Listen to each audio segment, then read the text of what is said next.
So, in the spirit of preparing for Shabuot, Moreshet Yerushalayim has put together a few different classes. Of course, it's an institution that's near and dear to our heart. And so let's begin. So our topic is regarding Kabbalat HaTorah, freedom or submission. So I want to start off with a Mishnah in Pirkei Avot. Mishnah says, Amar Rabbi Yoshua ben Levi, v'haluchot maaseh Elohim hema. Pasuk says the luchot that Hashem gave to Moshe were maaseh Elohim, were the work of God. V'hamichtav michtav Elohim, the writing was the writing of God. Hu harut al luchot. It was etched into the luchot, to the tablets. So Rabbi Yoshua ben Levi does a wordplay. He says, Al tikre harut, don't read it as harut, that it's etched in, ela harut, rather freedom. There is no freer person than somebody who engages in the learning of Torah. So for starters, we see Rabbi Yoshua ben Levi in Pirkei Avot is advancing the idea that learning Torah is a conduit to freedom. Now, I want to contrast this to the following. The Gemara, the Midrash in Bimidbar Rabbah says as follows. On the pasuk, the first pasuk of last week's parasha, actually, pasuk says, "Vaydaber Hashem Moshe b'midbar Sinai." So the Midrash's question is, why does the Torah emphasize that the dibur, the Vaydaber that occurred of Moshe being spoken to by Hashem, why does the Torah emphasize that it happened in Midbar Sinai? What is the significance that it took place in the Midbar? So the Midrash goes on to teach many lessons from the fact that it was taught in the Midbar, that the Torah was taught to Moshe in the Midbar. And this is one of the lessons. It says, Kol mi she'eno oseh asmo kamidbar. Anybody that doesn't make himself like a midbar, and we'll discuss what that idea means. Anybody that doesn't make himself like a midbar, hefker, ownerless, eno yachol liknot et hachokma v'haTorah, is not able to acquire the wisdom and the Torah knowledge. V'kach ne'emar, therefore it was said, b'midbar Sinai. Therefore it was said that the Torah was given in Midbar Sinai. So the Midrash is saying, why is the Torah emphasizing that Hashem gave Moshe Rabbeinu the Torah in a midbar, in a desert? To teach us a lesson that if you want to acquire the Torah in the same way that Moshe Rabbeinu did, you must make yourself like a midbar, and use the word hefker, ownerless. So we're going to see there's some wide array, we'll say, of ways of understanding what it means for a person to be a midbar. You know, that's not a convenient mashal. It's not something that you would readily compare a person to a desert. What does it mean for a person to emulate a desert? So let's take a look at some of the sources. So this is from the Perush Es Yosef. That's one of the main commentaries on the Midrash. He says, what does it mean to be like a midbar, hefker, ownerless? He says, Ritzono lomar, the Midrash is trying to say, she'eno hoshesh legufo. He's not concerned with his body. He's not concerned with his comfort. Mirov hadmadato batorah, because of his great engagement with the Torah. He's consistently engaged with the Torah, and therefore he's not concerned with his own needs. Because a person has to figuratively kill themselves over divrei Torah, meaning a person has to sometimes put their physical comforts on the side in order to pursue the wisdom of the Torah. So that's his first understanding of what it means to be like a midbar. What does it mean to be like a midbar? It means to neglect your physical comfort. The same way a midbar is desolate, it lacks the material comforts of a settled territory. That's how a person has to approach this world, that he has to be willing to give up on the physical comforts in order to acquire the Torah. That's the Etz Yosef's first explanation. The second, he says, V'liot shafel ve'anav. He has to be humble and lowly, l'mod mikol, to learn from everybody, v'lelamed lakol, and to teach everybody. Right, meaning a person can't stand on ceremony and say, well, I'm too great to learn from this person. It said about the Hafetz Chaim, who was the leader of European Jewry, he would stop little kids in the street and ask them what they learned today. And they would ask the rabbi, I don't understand, the rabbi, you're the Gadol Hador, what are you asking a kid? He says everybody has a different halak in the Torah. Everybody gets a different portion of Torah. It's possible that Hashem gave this kid a portion of Torah that's not in mine. So you see the tremendous humility. If a person wants to become truly great, they can't say, I don't want to learn from this person. You have to learn from everybody. You have to learn from everybody. Okay? Also, you can't say, I'm too important to teach to this person. Right? Imagine Moshe Rabbeinu, the great, we call him Rabbeinu, the greatest teacher of all time. Do you think everybody, everybody was a great student in Bnei Israel? Who knows? But so Moshe Rabbeinu didn't say, I'm too great to teach anybody. He taught everybody. So you have to be humble like a desert. Right? The Torah is not found in those who have a haughty spirit. The Torah is only found in people that are humble. So the comparison here to the midbar would be the same way a midbar is a place of humility. It doesn't have all the frills of a settled area. It doesn't have all the amenities. So that's how a person has to try and be as well. A person has to try and be humble like the desert. Okay, so the Etz Yosef presents two explanations of what it means to be like a desert. One of them is that a person should not be too concerned with his physical comfort, the same way a midbar is not physically comfortable. That's what it means to be like a midbar.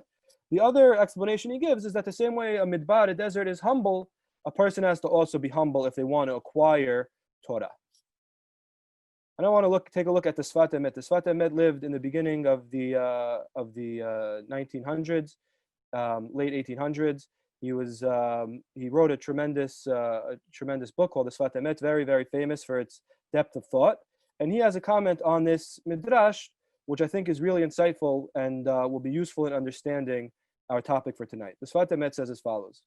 He quotes first from Pirkei Avot, the same perek actually as ours, the sixth perek. He says, Rabbi Meir Omer, Kol ha'asek b'Torah lishma. Anybody that engages in Torah study for its own sake, and he continues, he says, Zocheh ledvarim harbe. He says he merits many things, and then he gives a list of the many things, Rabbi Meir. So the Sfat Emet is commenting on that Mishnah. He says, Perush HaPashut, the simple explanation of what does it mean Torah lishma, Torah for its own sake. What does that mean? Kedei la'asot, in order to do. Meaning we learn so that we could practice. That's what the simple explanation of Torah lishma. Torah lishma means I learn for the sake of practice. He says, V'zeh Shem Torah. That means for the purpose of Torah. Kedei lehorot la'adam ha'ma'aseh, in order to teach a person how to act. So again, the simple explanation, we often throw this term around, Torah lishma, Torah for its own sake, is what does it mean Torah for its own sake? For the sake of nothing? No. Torah for its own sake means for the sake of practicing it. He says, Ki bevadai ikar ha'yegiyah b'Torah. He says, it's certain that the main point of toiling in Torah study, levatel sichlo v'da'ato, in order to nullify one's own intellect and knowledge, in order to instead substitute that with the will of Hashem, Vedat Torah, and the wisdom of the Torah. Meaning, a person might have certain opinions about how the world should run, about how things should be, and it's a person's job through Torah study and through toiling in the Torah to arrive instead at not what he wants to do in his own heart and mind, but instead to figure out what Hashem wants and what the Torah wants. So now he brings a midrash, our midrash. He says, "Uba midrash nimshela Torah b'midbar." The Torah, the midrash compares the acquisition of Torah to a midbar, as we just saw. Shesarich liyot hefker k'midbar. They have to be ownerless. Again, this is quotation from the midrash. We saw two approaches of the Etz Yosef. The Sfat Emet is going to go in a totally different direction. He says, what does it mean hefker k'midbar? There's K'mo shekatuv u'mimidbar matana, a pasuk that says u'mimidbar matana, and this is actually a reference to a different midrash, which we're not going to go into now, where the Gemara and the midrash say that if you make yourself like a midbar, Hashem gives you the Torah as a matana. Again, they do a wordplay on that pasuk. And now he quotes a mashal. He says, what does it mean to be hefker kamidbar? What does it mean to be ownerless like a desert?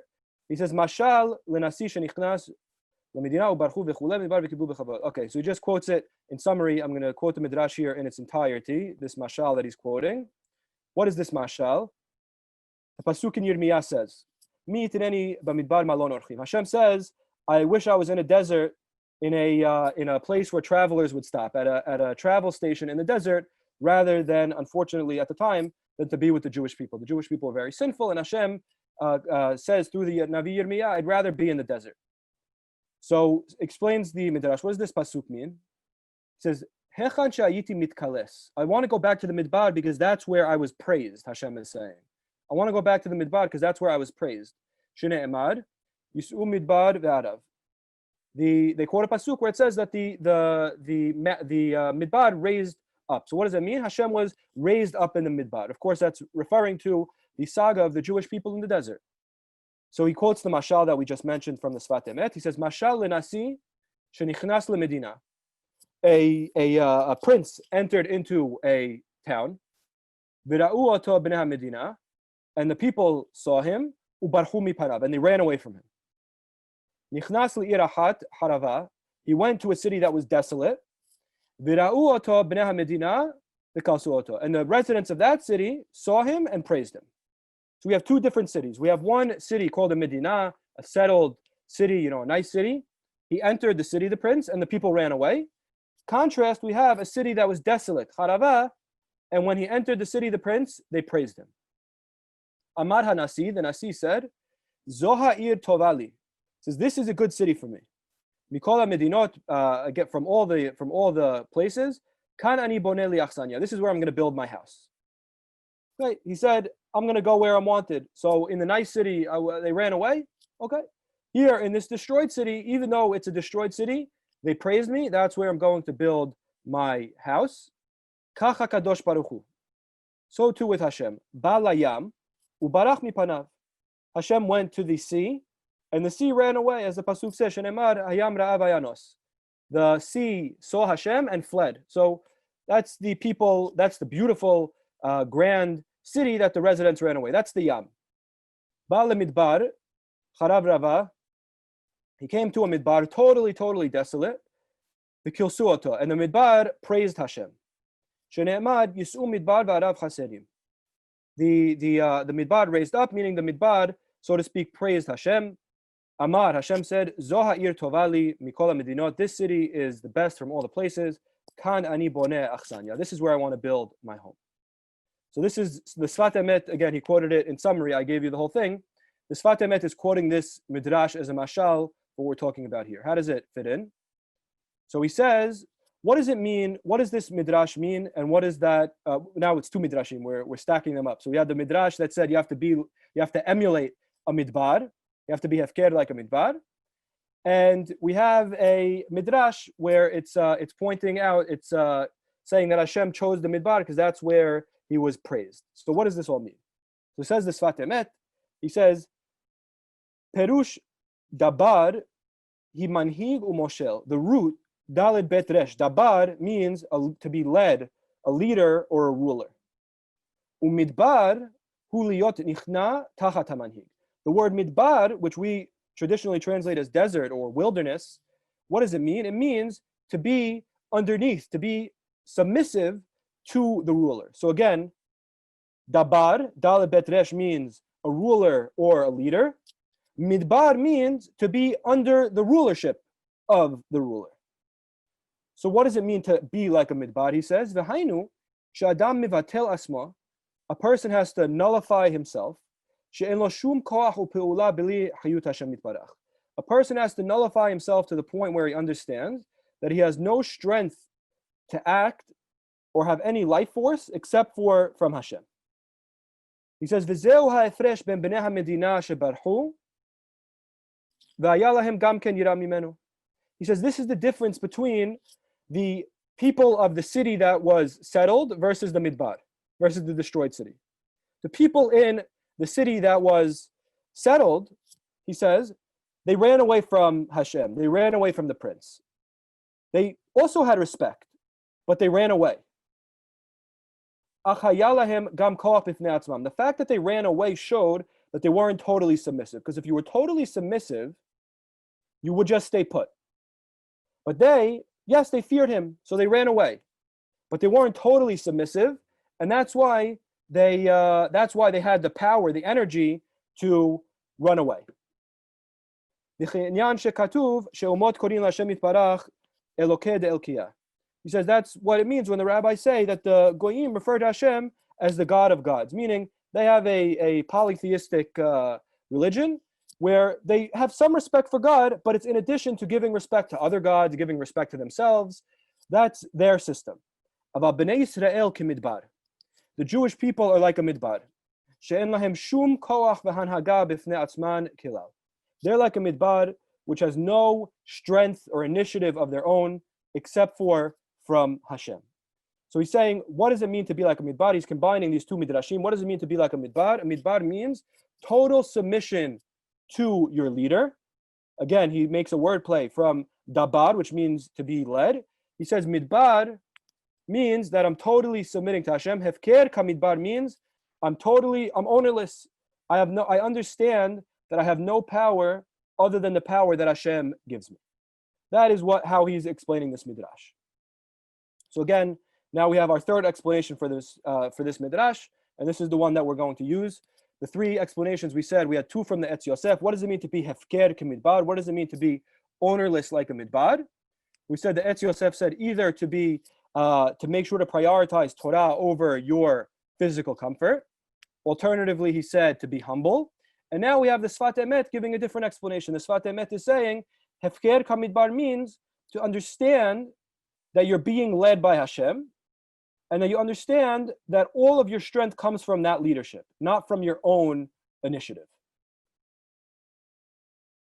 So now, let's reflect back on the first thing that we said. We brought this Mishnah in Pirkei Avot, right? We said, and we said, Al tikreh charut ela chirut. We said, read it as freedom, because we said the most absolute freedom is a person who learns Torah. So which one is it? On the one hand, we have the Mishnah in Pirkei Avot, which is telling us that the conduit of freedom is limud HaTorah, is learning Torah. But then on the other hand, we have the Sfat Emet based on the Midrash, who's saying that really the truest acquisition of the Torah is through submission. There's no independence, there's no freedom. So which one is it? So I'd like to suggest that we have to redefine what it means to be free. Okay, what does it mean to be free? Freedom doesn't mean just physical freedom. You know, the Emancipation Proclamation, it's not just to be physically free. What does it mean? Freedom means to be in control. We're all created in a certain way with human tendencies and inclinations to do certain things. Some of them good, some of them not. And the Torah tells us you have to overcome these things. For example, you know, the most famous ones, we find them in the Aseret HaDibrot, lo tahmod, don't be jealous. Many of the commentaries ask, it's almost unreasonable. How could the Torah tell us not to feel an emotion? Don't be jealous. Okay, lo tikom, lo titor, don't hold a grudge. Don't take revenge, don't hold a grudge. These are very, very difficult things. The law of the jungle is, if may the best man win. You know, kill or be killed. So if somebody does something wrong to me, of course I get to take revenge. Only a divine ethic can tell me that I have to forego my seemingly worldly rights. You know, my right to take revenge seems to be something that's written into nature. If an animal hurts another animal, the other animal hurts him back. That's the law of nature. But the Torah is telling us to forego that. And only a divine ethic could say that. No human ethic can tell you that you have to change your actual nature. It wouldn't be effective because a person would never just take it on the authority of another person to say that I have to give up on what I want to do. It's only the Torah and Hashem that could tell us to give up on the things that we want to do. To say, you're not allowed to do this because I said so, because I, Hashem, said so, even if you want to. That's what freedom means. Freedom means to have absolute control. Somebody that's angry, right? There's many quotations of Chazal about people that get angry, how they're animalistic, how they're out of control. There's many quotations of Chazal. Oh, hi guys. There's many quotations of Chazal, and to that effect, that a person that's angry is out of control. So freedom means to be in total control, that you're not a servant to your physical nature, to your human nature. You are the one that's in total control. So if we understand that that's the freedom that we're speaking about, now we can understand why we need the submission to Hashem. Because you can't get that independence from your human nature unless you believe that the Torah is divine and you give in to Hashem's leadership. If you maintain that it's my ideas that I think are the right ideas, not Hashem's ideas, you think it's I that have the power, I'm leading my own life, then you're not going to be able to have that freeing power of Torah work on you, because you still believe that you have some control. The submission, the surrender to Hashem and the Torah is what gives us that freedom. Once we submit to the Torah and we say the Torah is the divine ethic, it's the ultimate in self-control, that is what ultimately is going to give you the ability to actually become free. So here we have this nice equation, right? It's the submission to Hashem, it's the becoming hefker k'midbar that helps you acquire Torah, And it's only that type of Torah that could acquire freedom. If you're just reading the Torah like a textbook, that's not going to give you the ability to become free and in control of yourself. It's only through submission to the will of Hashem and to the leadership of Hashem to become hefker kamidbar, to become ownerless, to say, I have no initiative except for the leadership of Hashem. I take whatever Hashem tells me, and that's my leadership. That's what ultimately gives you the Torah wisdom, and that Torah wisdom is what gives you the freedom. So when we said that there's no ben chorin, there's no free person, other than somebody that engages in Torah study, that means that's a person that's accepted upon himself the truth that he has to be hefker kamidbar, that he has to be ownerless like a midbar, that he has to accept the rulership of HaKadosh Baruch Hu. So B'ezrat Hashem, this Shabuot, we should merit to be on the level of hefker kamidbar, to be ownerless like a midbar, where we accept fully the rulership of HaKadosh Baruch Hu.